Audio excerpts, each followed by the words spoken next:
The following is a free-for-download audiobook from the website krishnapath.org.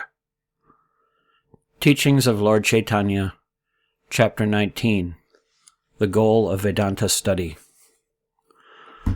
The transcendental ecstatic attachment for Krishna, by perfectly understanding that Krishna the person and Krishna the name are identical, is called bhava. One who has achieved such bhava is certainly not in the contamination of material nature. He actually enjoys transcendental pleasure from such bhava. And when bhava is more intensified, it is called love of Godhead. The holy name of Krishna is called the Maha Mantra, great chanting. Therefore, Lord Chaitanya explained to Prakashananda Saraswati that the holy name of Krishna has a specific influence on anyone who chants it, and he can attain the stage of love of Godhead, or intensified bhava. Such love of Godhead is the ultimate goal of human necessity. When one compares this love of Godhead with the other necessities of human society, namely religiousness, economic development, sense gratification, and liberation, they are seen as most insignificant. When one is absorbed in temporary designative existence, one hankers after sense gratification, or else after liberation. But love of Godhead is the eternal nature of the soul. It is unchangeable, without beginning, and it has no end. Therefore, temporary sense gratification or a desire for liberation cannot compare with the transcendental nature of love of God. This love of God is called the fifth dimension in the human goals of life. Compared with the ocean of love of transcendental pleasure, the impersonal Brahman conception cannot even measure as one drop of water.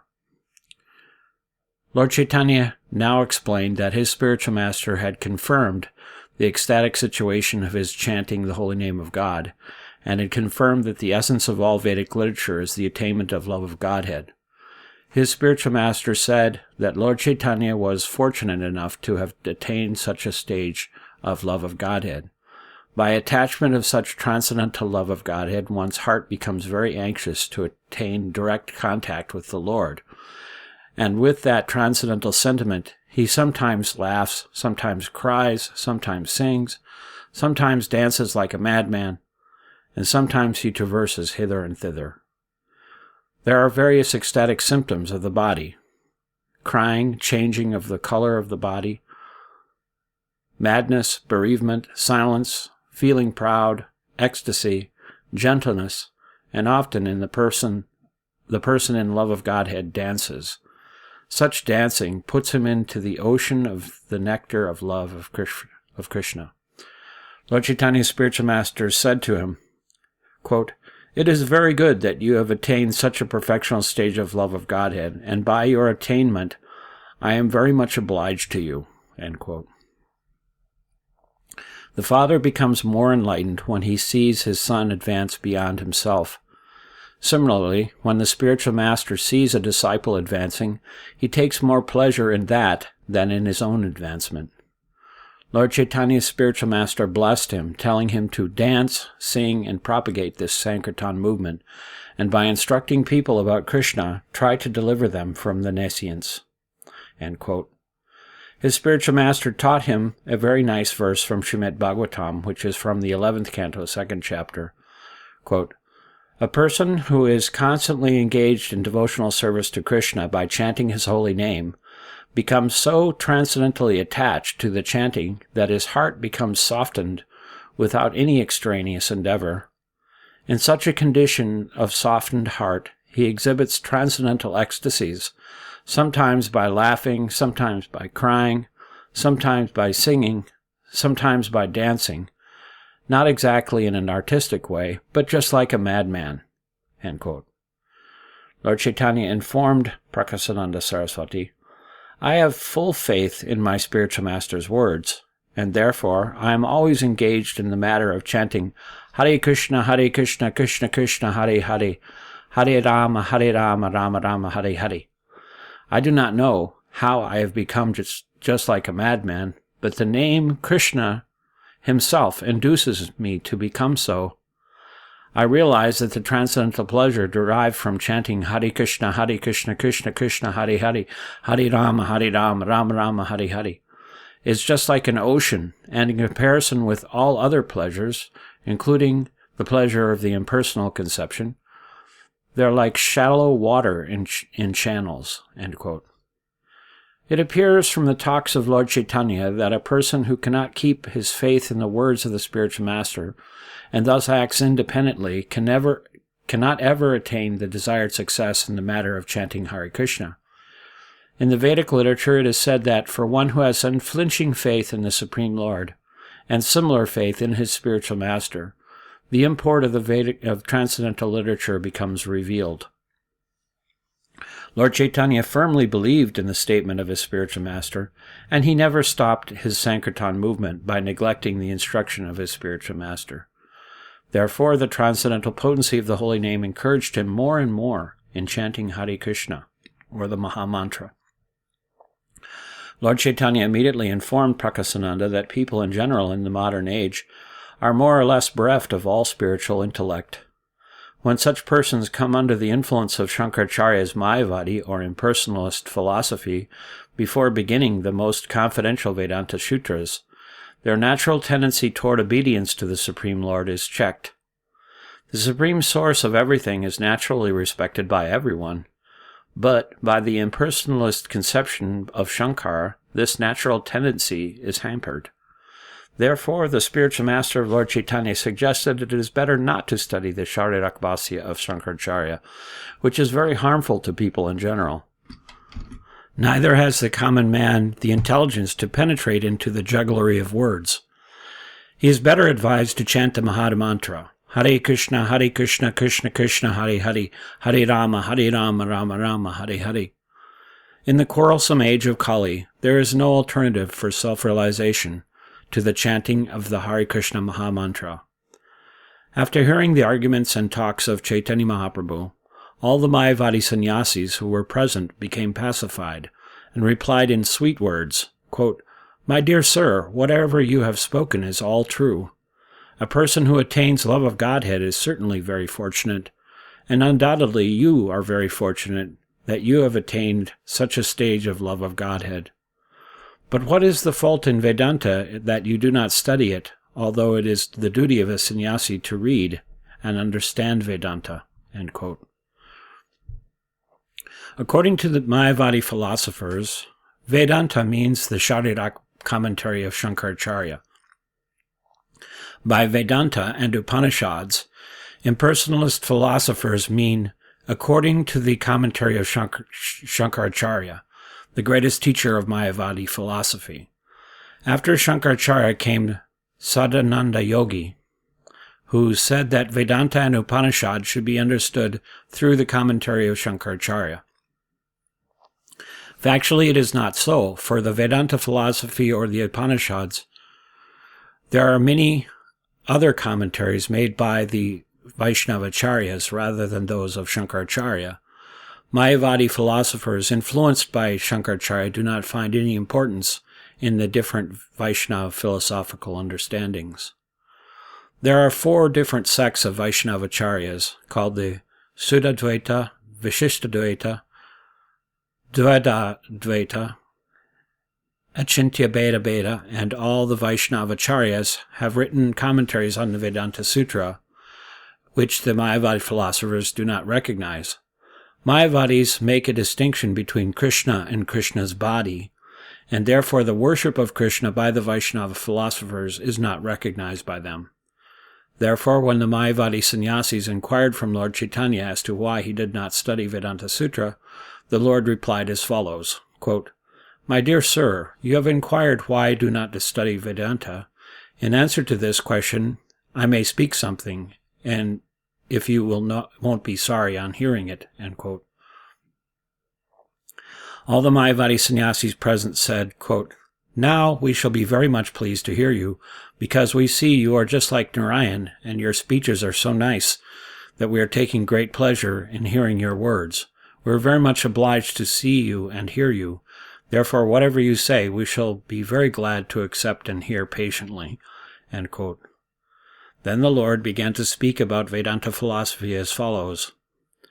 Vedanta Sutra is spoken by the Supreme Lord himself. The Supreme Lord, by his incarnation as Vyasadeva, has compiled this great philosophical treatise, Vedanta Sutra. Vyasadeva's incarnation of the Supreme Lord means that he cannot be likened to the ordinary person, who has the 4 defects of material existence. The defects of a conditioned soul are, number 1, he must commit mistakes. 2, he must be illusioned. 3, he must possess the tendency to cheat others. And 4, his senses must be all imperfect. When we speak of the incarnation of Godhead, we understand that he is transcendental to all these defects of the conditioned living entity.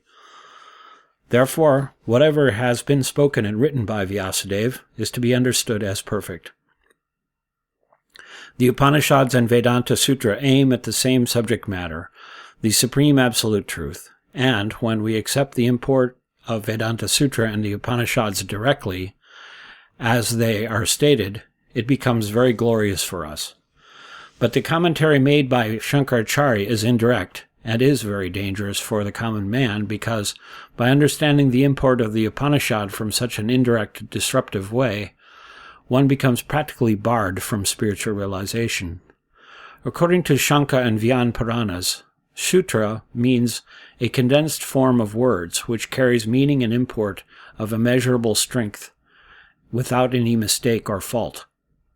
Vedanta means the end of Vedic knowledge. In other words, any book which deals with the subject indicated by all the Vedas is called Vedanta.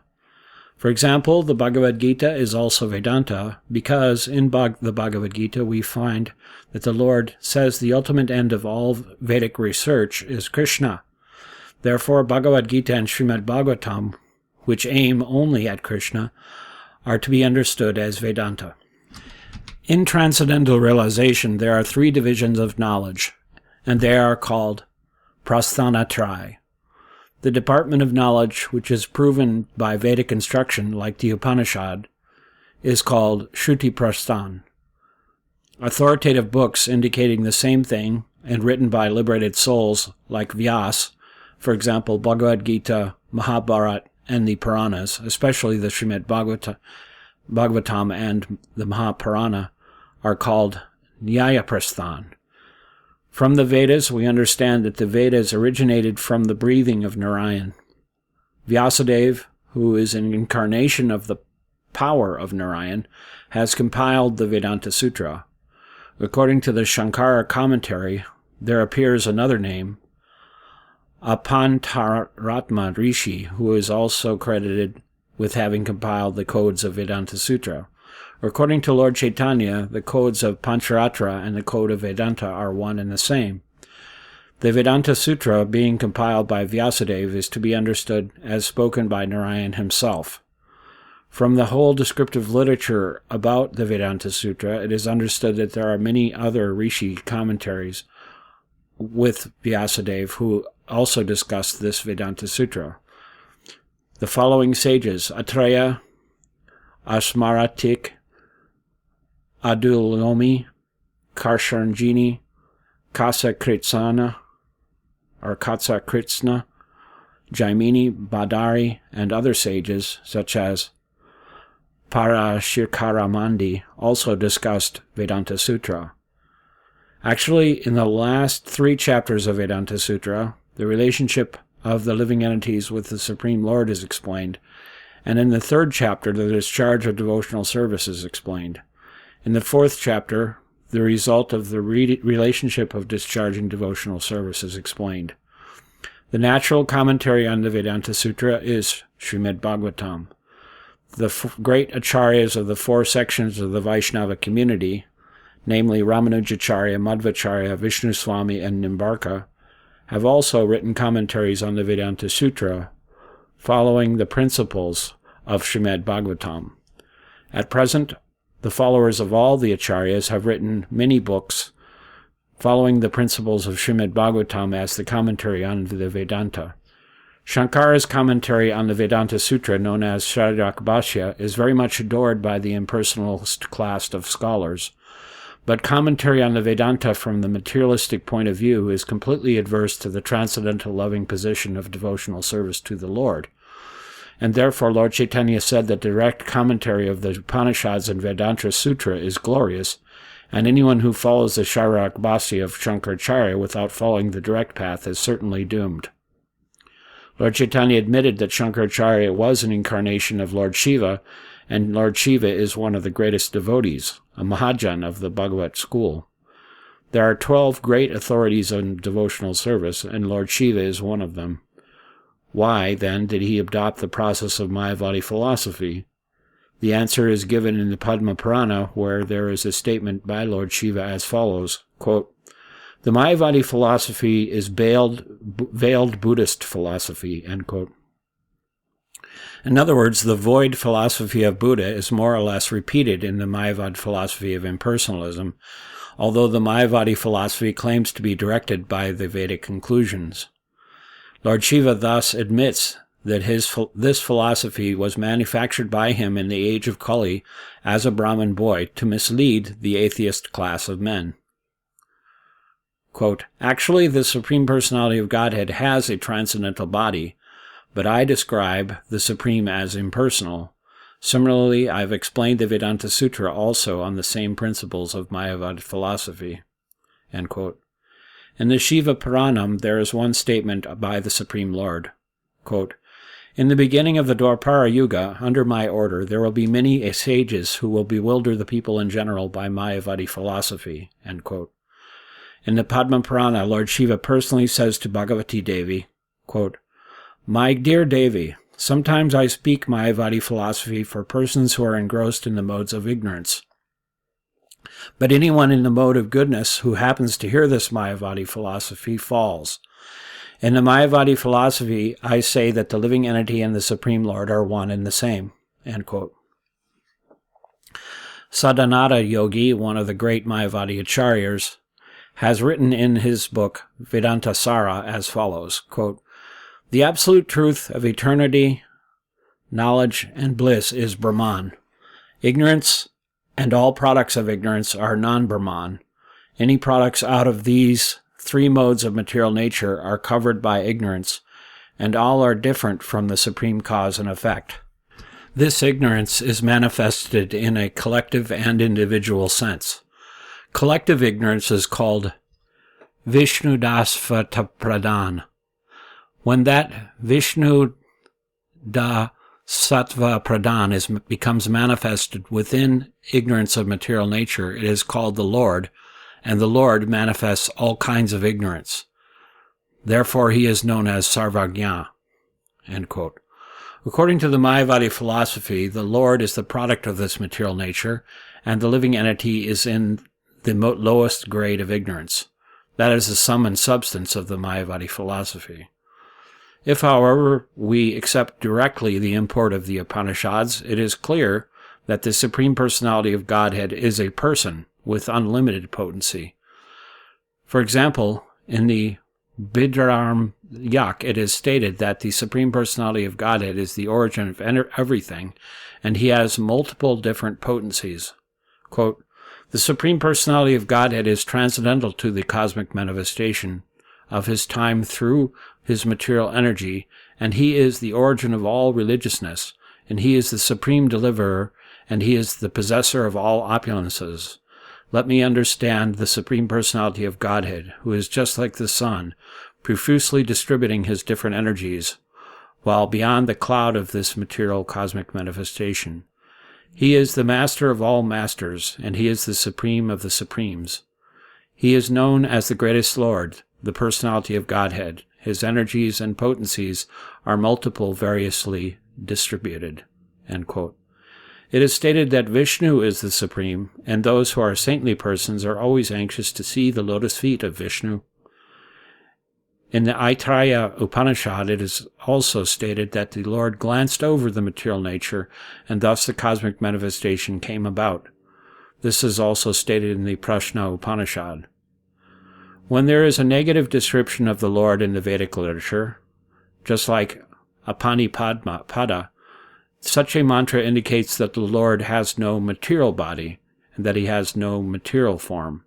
But he has his spiritual body, he has his transcendental body, and he has his transcendental form. The Mayavadi philosophers misunderstand this transcendental nature of the Supreme Lord and explain the Supreme Lord as impersonal.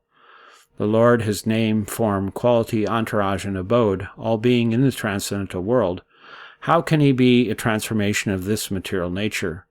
Everything connected with the Supreme Lord is eternal, blissful, and full of knowledge. So, in effect, Shankaracharya delivered this Mayavadi philosophy to bewilder a certain class of atheistic people. Actually, he never meant that the Supreme Lord, the personality of Godhead, is impersonal, with no body or no form.